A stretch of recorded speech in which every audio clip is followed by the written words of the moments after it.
A very good evening and welcome to the State of Business on our television. This is Madhusha Thavapalakumar. Let's take a look at tonight's headlines first. President Sirisena calls upon international community to look at Sri Lanka with a fresh perspective.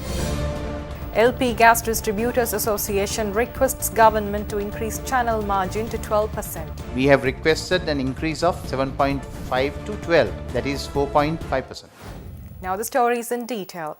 President Maithripala Sirisena called upon the international community to look at Sri Lanka with a fresh perspective and consider the tremendous progress made by the government towards a reconciliation, restoration of democratic freedoms, human rights and the rule of law, and to extend the fullest support to build a progressive, democratic, free and equal society.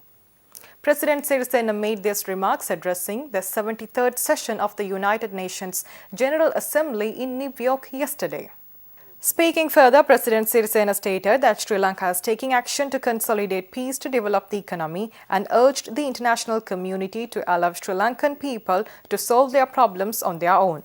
Meanwhile, emphasizing the need to eradicate poverty, President Sirisena noted that at present the whole world is engaged in an attempt to free itself from poverty, and he said the United Nations must play a bigger role in the endeavor. Speaking further, President Sirisena also noted that the world is facing challenges posed by severe changes in climate and proposed that the community of nations must focus on implementing the Paris Accord of 2015.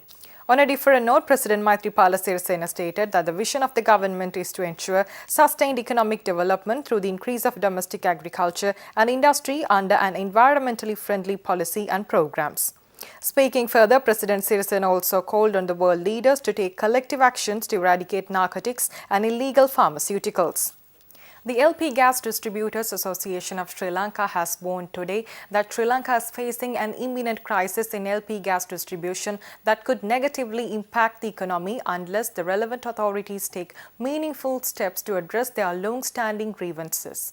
The association has requested the present channel margin for distribution of gas, which has not been reviewed since 2007, and the current district-wise transport margin, which was marginally revised only once in 2012, to be revised to suit today's economic situation in the country.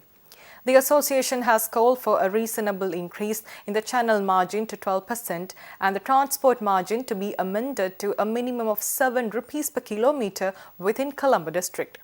We have requested an increase of 7.5 to 12, that is 4.5%. This has to be taken by Consumer Affairs Authority because they are the regulatory body. Litro-gas people can take a decision on their own. Right now what they say is without their approval, now they are granting 36 rupees, and they say for just 1 year they have almost spent 1.2 billion as a subsidy to the distributors and distribution channel. But they also can't go on any longer because the world market prices have increased tremendously. Right now it is 7.5, so it is a matter of 4.5%. Let's say if it is 1,500, it is just, if we take even 5%, it is 7.7 rupees and 50 cents. It is not a major thing that we ask for with the transportation, but it varies from district to district. The transport costs varies. So the pricing formula, I think this was done in 2007. Now we are in 2018. It is high time that they look at the entire pricing formula and do a review. For that review, we are also requesting them to take us also a party. Speaking further, President of the LP Gas Distributors Association, Satyendra Vijayapura, requested the government to appoint a member from the LP Gas Distributors Association to the Cost of Living Committee. We have requested a nomination from our association to the pricing committee so that we don't have to change all the time. Now once we introduce a formula, not even the margin but also for the transport component, if there is a formula, then it is very easy that the formula itself will decide depending on the world market prices. Because we can't say, we can't tell the government, give gas at this price, because it is not under the control of the government. They have to buy from elsewhere and supply to the people. So the price is determined by I think Aramco, world gas prices are determined by those people. So based on that, the government will have to buy gas at a price, reasonable price with reasonable quality. So everything will be based on that cost. Low interest funding would definitely help us because we need to invest more and more money to this business because if the requirement is high and the turnout is high, then we will have to introduce new trucks. We'll have to buy more new cylinders. We will have to enhance the loading capacities and storing capacities. So for all that we need money.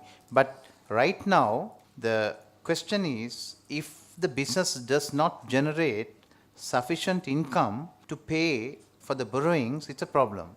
But even if the government intervenes and provides us at low interest rates, it will cushion for some extent, but it is not going to solve the entire problem right now.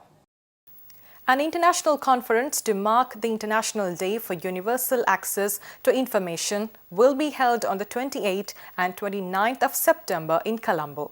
A media briefing with regard to this was held in Colombo today. The conference is organized by the Ministry of Telecommunication and Digital Infrastructure and Foreign Employment together with the Ministry of Education, UNESCO and International Media Support. This year, the conference will be held under the theme, The Asian Digital Revolution, Transforming the Digital Divide into a Dividend Through Universal Access. This conference is to mark the International Day for Universal Access to Information. This is the main global observance of this key international day that falls every year on 28th of September. On this occasion, over 50 international delegates are coming to Sri Lanka from a number of countries, mainly in Asia, and they will engage in policy level and technical level discussions covering a range of topics and subjects that will include overcoming the digital divide, how to use digital dividends or digital benefits for education, for socio-economic development, how to promote free and open source software, how to enable disadvantaged communities to access digital technologies. For example, looking at the particular challenges of people with disabilities, and also looking at social media, the challenges of social media in today's context, and how the social media is leading to both benefits and challenges like fake news and spreading of hate speech. So all these will be discussed by the policymakers and technical experts and international representatives coming to Colombo for this two-day very important conference to be held in Mount Lavinia at the Mount Lavinia Hotel. Let's take a look at more news after this short break.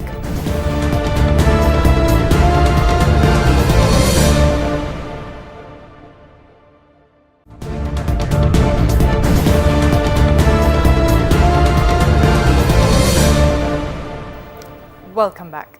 The much-awaited KOIL Sampath Bank Leadership Forum 2018, organized by the Chamber of Young Lankan Entrepreneurs, will be held in Colombo tomorrow following the theme titled I Am. Meanwhile, speaking exclusively to our television, the chairman of KOIL, Dinu Kettiarachchi, made the following remarks with regard to the upcoming event. The Chamber of Young Lankan Entrepreneurs, popularly known as KOIL, will be organizing the 5th edition of our program which we do to promote entrepreneurship in Sri Lanka. We call it the KOIL Sampath Bank Leadership Forum. This forum has been going on for a few years. We feature few of our members who have been successful entrepreneurs, and they will talk about their life story, their ups and downs of being an entrepreneur, and what made them who they are today. This program will actually inspire new entrepreneurs. We will have a lot of students who will be in the audience who we invite from various universities, mainly with the focus of trying to get them to get inspired on the importance of being an entrepreneur and to make them understand that everybody can be an entrepreneur if they actually put their minds to it.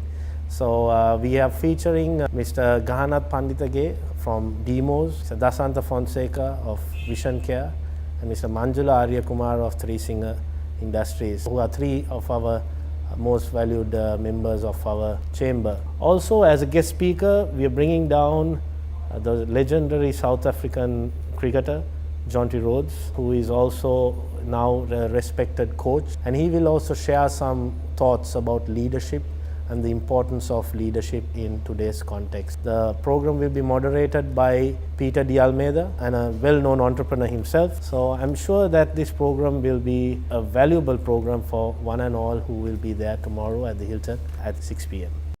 The Law Students Union of the Sri Lanka Law College yesterday launched the National Law Students Conference 2018 for the second year. The conference will bring together the most dynamic law students in the country together with the leading legal practitioners and legal academics with other esteemed guests. The conference will ultimately bring out reforms and solutions to major issues concerning the legal environment and also society as a whole. The event is scheduled to be held on the 29th and 30th of September.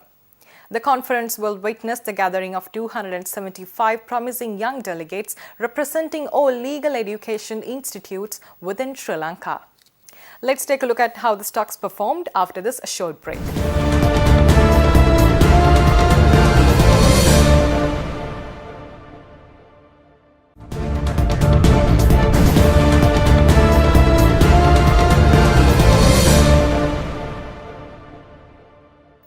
Welcome back. Trading at Colombo Stock Exchange ended on a positive note today. The all-share price index gained 53.94 points to close at 5,887.52, and the S&P SL 20 gained 40.29 points to close at 3,019.58. The turnover was 318.5 million rupees and 12.2 million shares were traded. Next is Forex rates.